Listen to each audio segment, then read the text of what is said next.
feeds an inclusive society. I call Melissa Lee. I was wondering, thank you, Mr. Speaker, I was just wondering whether we were sitting in this House listening to this debate on social security, youth support and work focus, or listening to a drama unfolding and I was about to fall asleep.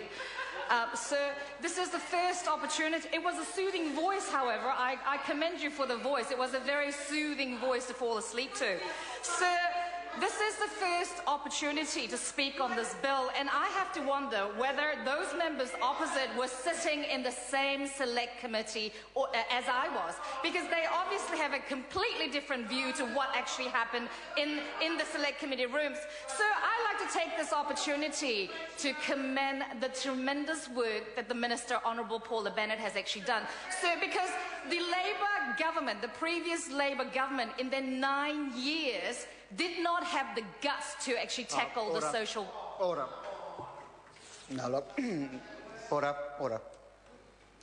Using that term is not acceptable. Melissa Lee. Thank you, sir. What I was about to say was that our Minister has the courage to tackle something that Labour government did not have. When the architects of the welfare system set about to design how it was actually going to work, they would never have imagined that we would have 220,000 children growing up in a welfare-dependent homes, that 170,000 people have been on welfare for most of the last decade. What welfare was designed for was to provide a safety net for people in difficult times, and it is still so. But in New Zealand, we have long-term welfare dependency, which is trapping many people into life of limited choice, poverty, and poor health. And we all agree across in this House that we need to actually do better, and that's what this government is doing. And we know that often when people enter into welfare system at a younger age, they tend to stay on welfare for much longer, and that's a fact. So for me, sir, we must provide an environment where these young people who would otherwise have very limited choice going into welfare have a choice for a better life outcome and a brighter future.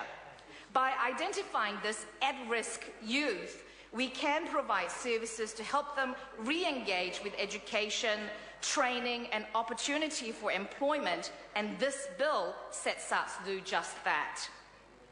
This bill will deliver a more effective and active welfare system with greater support for our young people, as aspects of our current welfare system are out of step with modern life. For example, the widows and women alone benefits. The current welfare system simply pays benefits to young people and teen parents and effectively leave them to it. And that's what the Labour government did. Well, that's just not good enough.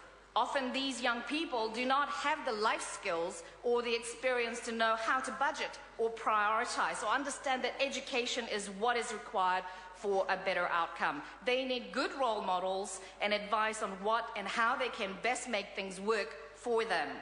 This bill will provide a youth and young parent payment, and a youth support provider will work with them to get them back into education and training.